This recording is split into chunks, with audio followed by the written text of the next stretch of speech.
Culture Média. Philippe Vandel. Le 26 mars 1960 paraissait le premier Télé 7 jours avec l'actrice Marie-Josée Natt en couverture. 3121 numéros plus tard, ce sont 4 personnalités qui se partagent la une de cette édition anniversaire. Dorothée, le titre Idole des jeunes, Evelyne Delia, reine de la météo, Ingrid Chauvin, star des séries, et Jennifer, icône de génération. Et pour souffler ces 60 bougies, nous sommes avec Jérémy Parère, le rédacteur en chef de Télé 7 jours. Bonjour Jérémy Parère. Bonjour Philippe. Question simple, basique, comment avez-vous choisi ces 4 personnalités-là ? Alors, question simple, pas si simple que ça au final, mais on les a choisies parce qu'elles étaient représentatives de plusieurs générations, en tout cas de la télé, et de plusieurs univers différents de la télévision et du monde du divertissement. Donc voilà, vous l'avez dit, Ingrid pour les séries, Dorothée pour la jeunesse, Evelyne Delia pour la météo et Jennifer pour les télécrochets et le divertissement au sens plus large. Alors, je reprends vos termes, idole, reine, star, icône. Elles sont toutes les 4 sur TF1. Vous avez un deal avec TF1 ou est-ce qu'il n'y a pas d'icône, pas de reine, pas de star sur France Télé ou sur M6 ? Il y a Élise Lucet, Karine Le Marchand, Anne-Sophie Lapix, Sophie Davant, Faustine Bollard. C'est pas rien. Pourquoi que des personnalités de TF1 ? Oh, mais Dorothée a quand même commencé sur Antenne 2 à l'époque. Oui, bien sûr, pas bien que sûr. TF1, même si voilà. Non, après, vous avez bien compris ma question. Bien sûr. Non, mais il y en a. À l'intérieur du magazine, on a aussi Michel Drucker, on a Michel Simès. On a voulu être le plus large possible et après, il nous a semblé que ces 4-là, en tout cas, il s'est trouvé qu'elles ont effectivement officié sur TF1. Mais que ces 4-là étaient les plus représentatives, en tout cas, de ce qu'on voulait dire pour ce numéro anniversaire. D'accord. C'est la 50e couverture pour Jennifer. Elle est la personne en une qui fait le plus vendre ? Elle fait bien vendre, oui, c'est vrai que c'est le record absolu. Il y avait Johnny qui était juste avant elle, avant sa mort. Mais oui, elle fait bien vendre et je pense qu'il y a un vrai attachement entre Jennifer et le public, même si elle peut être décriée beaucoup pour d'autres raisons. Mais il y a un vrai attachement et c'est vrai que quand on la met en couverture, on sent un petit regain de vente également. Ouais. Il faut dire que la majorité de vos ventes, c'est sur abonnement. La vente en kiosque, ça représente combien ? Alors, la vente en kiosque, c'est à peu près 360 000 exemplaires et on a 630 000 abonnés à peu près. Oh mon Dieu, rien que ce chiffre, ça fait rêver. 360 000 exemplaires. Il y a des journaux qui seraient heureux d'avoir même ça à l'année. Vraiment, c'est dingue le succès de...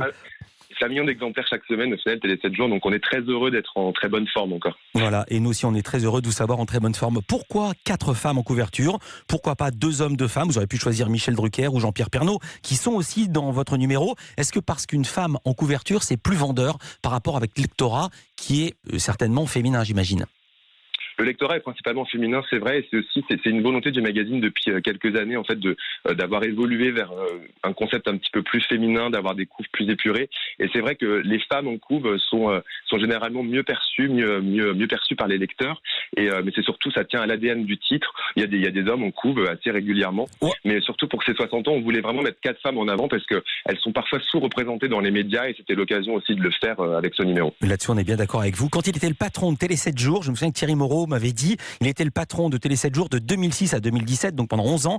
Il m'a dit, j'ai une doctrine, je ne mets que des femmes en couverture. Est-ce que c'est toujours le cas ?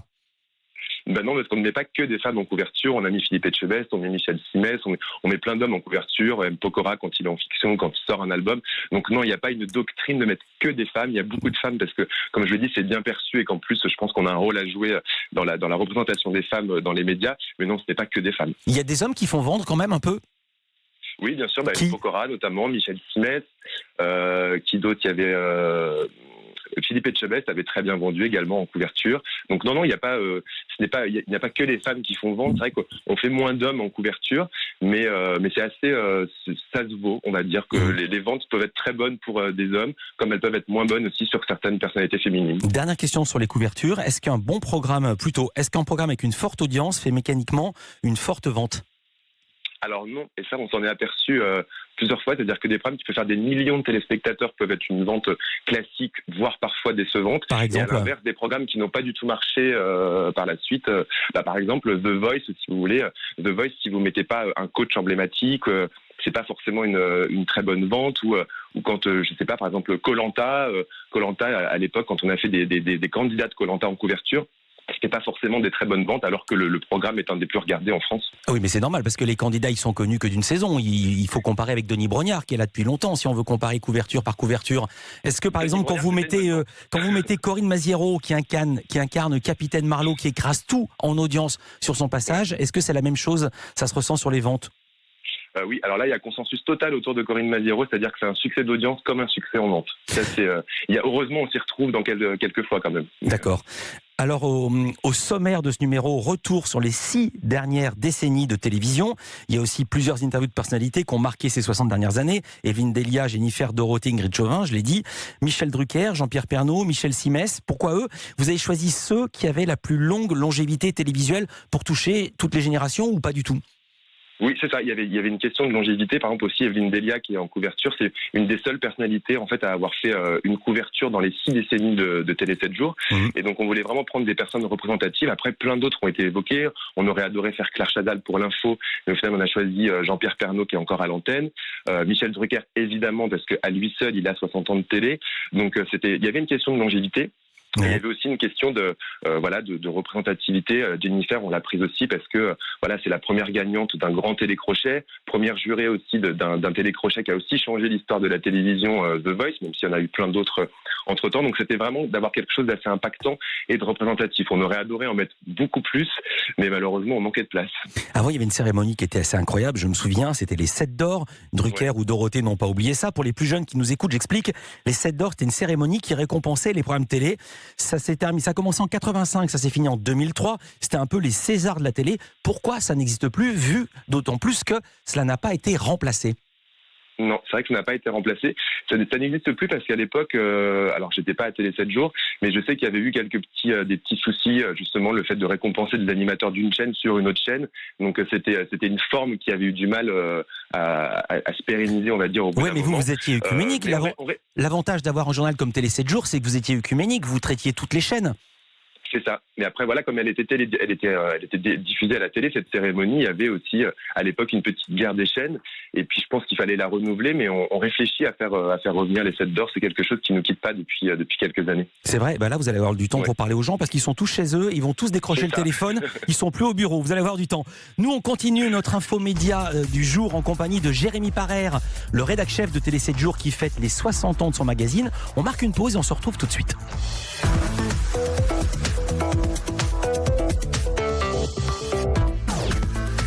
Europe 1 Culture Média. Philippe Vandel. Télé 7 jours qui souffle ses 60 bougies. Nous sommes avec Jérémy Parère, le rédacteur en chef de l'hebdomadaire. Dans Télé 7 jours, évidemment, il y a la grille des programmes. Mais d'abord, avant qu'on parle des programmes, question technique, quand avez-vous bouclé ce numéro? C'était avant ou après le confinement? Ce sont quoi vos délais? Alors, il a été bouclé un peu pendant surtout. Il a été bouclé lundi dernier en partie avec la touche finale mardi, du coup, à distance pour tout le monde. Voilà. Et alors, pour cause de coronavirus, les grilles des programmes sont modifiées et donc il y a potentiellement quelques spoilers. C'est-à-dire qu'on peut vous annoncer la suite de quelque chose qui aurait dû passer finalement, qui n'est pas passé, suite au redécoupage des soirées, par exemple des soirées de The Voice ou de la série Profilage. Oui. Et d'ailleurs, vous en êtes excusé sur Twitter, racontez. Oui, parce qu'en fait, il y a forcément des programmations. On est prévenu pour certaines des programmations. Pour certains redécoupages, pas toujours, ou en tout cas pas en temps et en heure. Donc, pour The Voice, c'était moins gênant parce que ça décalait juste le lancement des KO. Après, effectivement, pour Profilage, quand on a une interview d'un comédien qui, même si on tease généralement sans vouloir spoiler, forcément avec 1 voire 2 semaines de décalage, il y a des petites infos qui peuvent passer au travers. Donc, je m'en suis excusé parce qu'il y a rien de pire, je pense, pour un lecteur que d'être spoilé sur ce qui peut se passer dans une série ou un programme. Donc, c'était quand même la moindre des choses. On est obligé de parler anglais quand on bosse à Télé 7 jours? Non, je vous dis ça avec ironie parce que certains termes. Voilà. Non, parce que nous aussi on tease sans vouloir spoiler, donc je vais pas vous le reprocher. Au milieu des programmes, il y a ce message en dessous des cases RMC Sport, Eurosport, Bein Sport. En raison de l'annulation, écrivez-vous, de tous les événements sportifs, ces chaînes ne sont pas en mesure de communiquer leurs programmes. Et vous dites que vous allez devoir écrire ça malheureusement de plus en plus souvent. Comment vous allez faire ? Écoutez, en tout cas sur les chaînes sport, heureusement, elles ne représentent pas une grosse partie, en tout cas, des grilles. Après, sur les autres programmes, on s'excusera de la même manière, de numéro en numéro, s'il y a des gros changements. Mais là, par exemple, les événements sportifs, c'est assez clair. Donc, du coup, on a préféré ne pas passer par d'autres chemins que de dire simplement c'est annulé, donc on ne peut pas communiquer les programmes. Et les chaînes ne peuvent pas communiquer leurs programmes, surtout. Ouais. Jérémy, vous bouclez avec quel délai ? Ce que vous êtes en train d'écrire maintenant, ça sera publié dans combien de temps ? Dans 2 semaines, dans 3 semaines, dans 1 semaine ?